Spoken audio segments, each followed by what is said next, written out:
우리 교회는 많은 자랑거리가 있습니다. 여러분, 우리 교회 자랑거리가 무엇입니까? 네, 옆 사람에게 한번 이야기해 보십시오. 자, 옆 사람에게 이야기해 봅니다. 우리 교회 자랑거리 시작.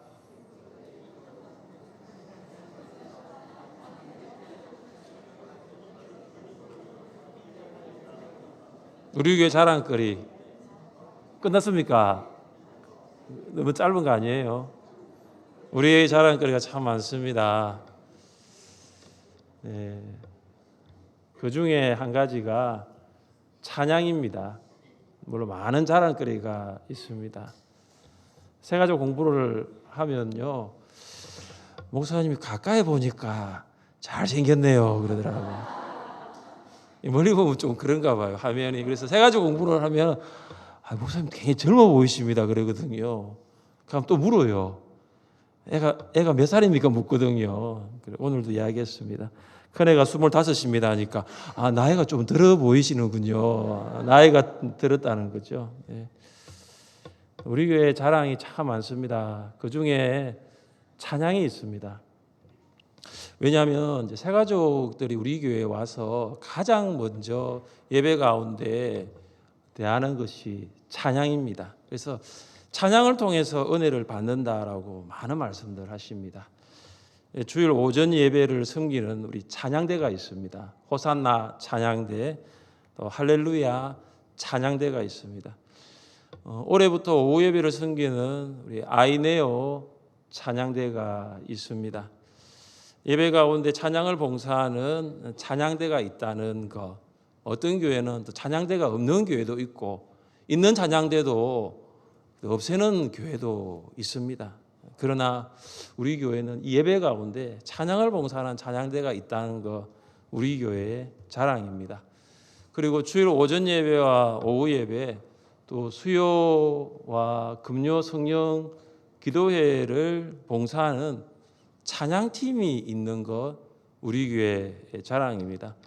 보통 어떤 교회는 오후 예배 찬양팀 정도 혹은 금요 찬양팀 정도 있는데, 우리는 푸뉴마 카리스 주일 오전 예배를 섬기고, 익투스 오후 예배에 섬기고, 킹덤 드림 수요 기도회, 또 금요 찬양팀은 또 금요 성령 기도회를 섬깁니다. 이뿐만 아니라 또 특별한 순서를 맡아서 수고하는 하늘소리 중창단, 솔리데오 중창단, 또 주빈나 예배 무용팀이 있습니다. 이 예배와 기도회마다 이 찬양팀은 찬양 가운데 하나님의 영광을 바라보게 하고, 또 우리가 한 주 동안 하나님과 멀어졌던 관계를 친밀하게 만들고 세상에 줄 수 없는 하늘의 평안을 가져다 줍니다. 또한 찬양은 우리의 마음문을 열어줍니다. 우리의 마음문을 열어서 말씀이 우리의 마음에 심겨지는 역할도 합니다. 우리는 오늘 오후 예배를 찬양 예배로 드리고 있습니다. 저는 일부 예배 때 찬양팀이 섬길 때 저는 항상 뒤에 앉아 있습니다. 그래서 찬양팀 뒷모습만 봅니다. 이원호 집사님의 뒷모습, 다른 집사님의 뒷모습만 보는데 오늘 앞모습을 보니까요, 너무 새롭네요. 그리고 또 하나, 우리가 코로나 가운데 마스크를 쓰고 찬양을 했는데, 오늘은 또 찬양팀 찬양하는 성도님들이 마스크를 쓰지 않고 찬양하니까 너무 좋네요. 김선희 자매님 찬양 잘하십니다. 최재석 형제님 찬양 잘하십니다. 새로운 발견이었습니다. 네, 이렇게 또 솔로로 수고해 주시고 듀엣으로 수고해 주셔서 감사합니다. 푸뉴마 찬양팀에서 준비한 찬양을 성도들이 함께 부름으로 찬양의 은혜를 받고 있습니다. 우리 찬양 예배를 섬기고 있는 우리 푸뉴마 찬양팀 위해서 우리 격려와 박수하겠습니다. 할렐루야. 감사합니다. 네.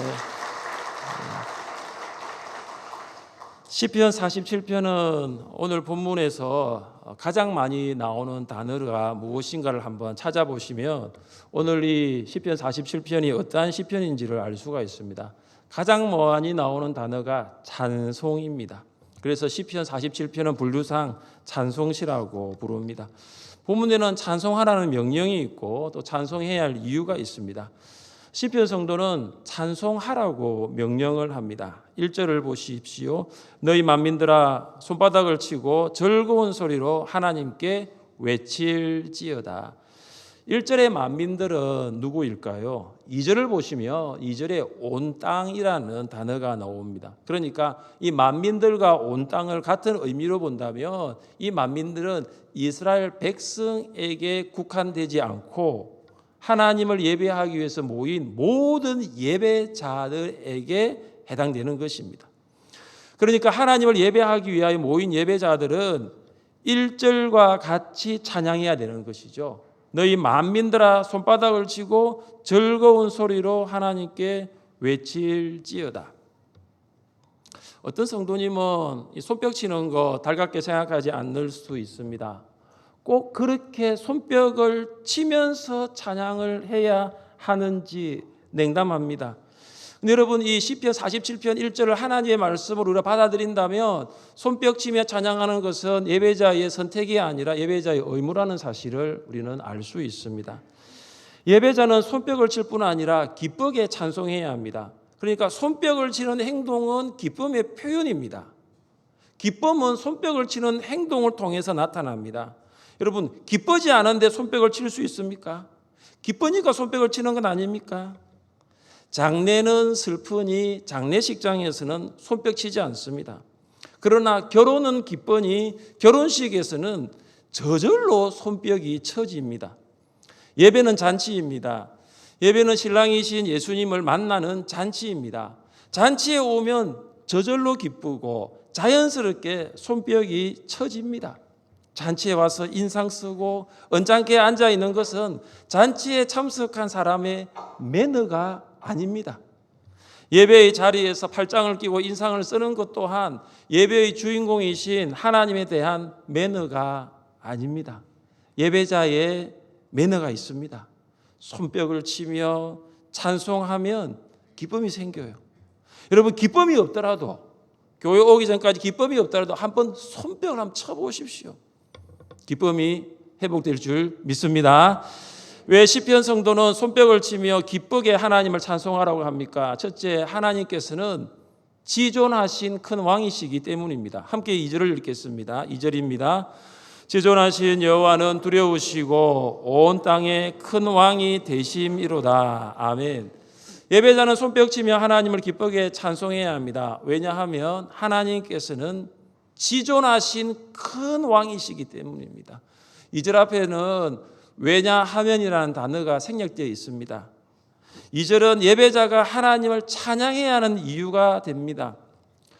왕이신 하나님을 꾸며주는 것이 지존하신과 큰이라는 단어예요. 그러니까 왕이신 하나님은 어떤 분이신가? 지존하신 분이시고 왕이신 하나님은 크신 분이시다입니다. 여러분 지존하다는 말은 다른 말로 높으신이라는 말입니다. 하나님은 가나안의 어떤 신들과도 비교될 수 없는 높으신 분이십니다. 하나님은 크신 분이십니다. 우리나라에서 가장 높은 건물이 무엇이죠? 네? 가장 높은 건물이 무엇입니까? 남산타워요? 예? 롯데타워요. 네, 롯데 월드타워 123층. 저는 아직 안 가봤습니다. 한번 가봐야 되는데 그 높은 데로 올라가 봐야 되는데 아래층은 크죠. 가보신 분 아래층은 큰데 위로 올라갈수록 작아집니다. 그렇죠. 세상 건물의 특징이 그렇죠. 건물은 올라갈수록 작아지더라고요. 세상 건물은 위로 올라가면 올라갈수록 더 작아집니다. 높이 가면 갈수록 작아지는 것입니다. 그러나 하나님 어떤 분이십니까? 높으신 왕이면서 크신 왕이세요. 세상의 모든 왕 중에 가장 높으신 분, 세상의 모든 왕 중에 가장 크신 분이 누구시냐면 하나님이십니다. 높으시고 크신 하나님이 세상을 정복하십니다. 3절입니다. 여호와께서 만민을 우리에게 나라들을 우리 발 아래에 복종하게 하시며. 시편 성도는 이스라엘 백성이 가나안 땅을 차지한 사건을 찬송하고 있습니다. 하나님께서는 여호수아를 통하여 이스라엘 백성이 가나안 땅을 정복하게 하셨습니다. 그리고 하나님께서는 이스라엘 백성이 가나안을 다스리게 하셨습니다. 이 발 아래에 정복한다라는 것, 발 아래에 복종하게 한다는 것은 전쟁에서의 정복을 말합니다. 이처럼 우리가 높으시고 크신 왕이신 하나님을 찬양해야 할 이유가 바로 여기에 있습니다.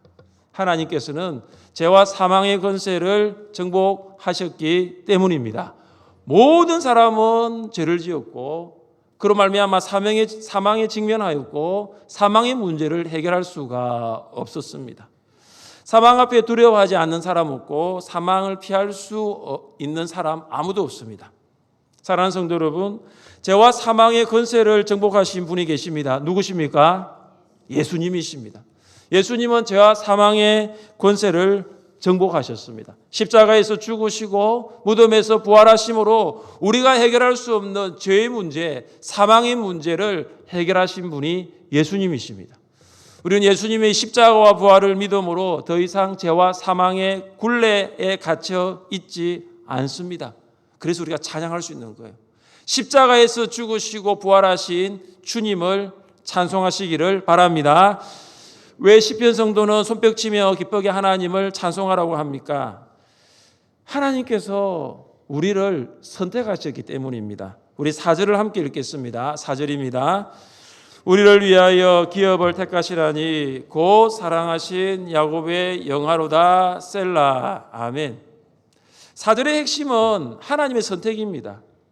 하나님께서 이스라엘을 선택하셨습니다. 왜 하나님께서 이스라엘을 선택하셨을까요? 우리 같이 한번 말씀을 우리 화면을 보고 읽어보겠습니다.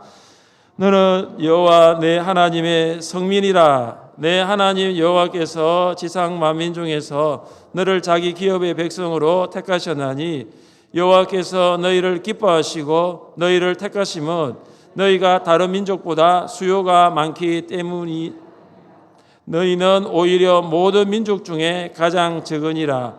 여호와께서 다만 너희를 사랑하심으로 말미암아. 아멘.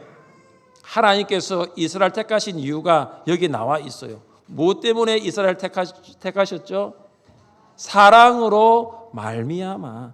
사랑하심으로 말미암아. 자, 그렇다면 왜 하나님께서 우리를 택하셨습니까? 똑같죠.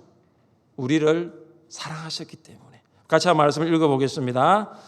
찬송하리로다. 하나님고 우리 주 예수 그리스도의 아버지께서 그리스도 안에서 하늘에 속한 모든 신령한 복을 우리에게 주시되 곧 창세전에 그리스도 안에서 우리를 택하사 우리로 사랑 안에서 그 앞에 거룩하고 흠이 없게 하시려고. 아멘. 하나님께서 우리를 택하신 이유가 한 가지입니다. 하나님께서 우리를 사랑하셨기 때문이죠. 하나님의 사랑이 아니었더라면 우리는 하나님의 선택을 받지 못했고 하나님의 구원을 받지 못했고 이 자리에 있을 수 없습니다. 하나님께서 우리를 사랑하셨기 때문에 우리를 선택하셨습니다. 자, 그렇다면 우리를 선택하신 하나님, 우리를 사랑하신 하나님을 어떻게 찬송해야 할까요? 우리 6절을 함께 읽겠습니다. 찬송하라. 하나님을 찬송하라. 찬송하라. 우리 왕을 찬송하라. 여러분, 찬송하라가 몇 번 반복됩니까? 4번 반복됩니다. 4번입니다. 찬송하라. 찬송하라. 하나님을 찬송하라. 우리 왕을 찬송하라. 하나님을 찬송하라고 말씀하고 있습니다. 오늘 찬양 예배를 통해서 우리의 왕이신 하나님을 찬송하고 크고 높으신 하나님을 찬송하고 우리를 사랑하시고 우리를 선택하시고 우리를 구원하신 하나님을 찬송하는 여러분 되시기를 주님의 이름으로 축복합니다. 기도하겠습니다. 하나님 감사합니다.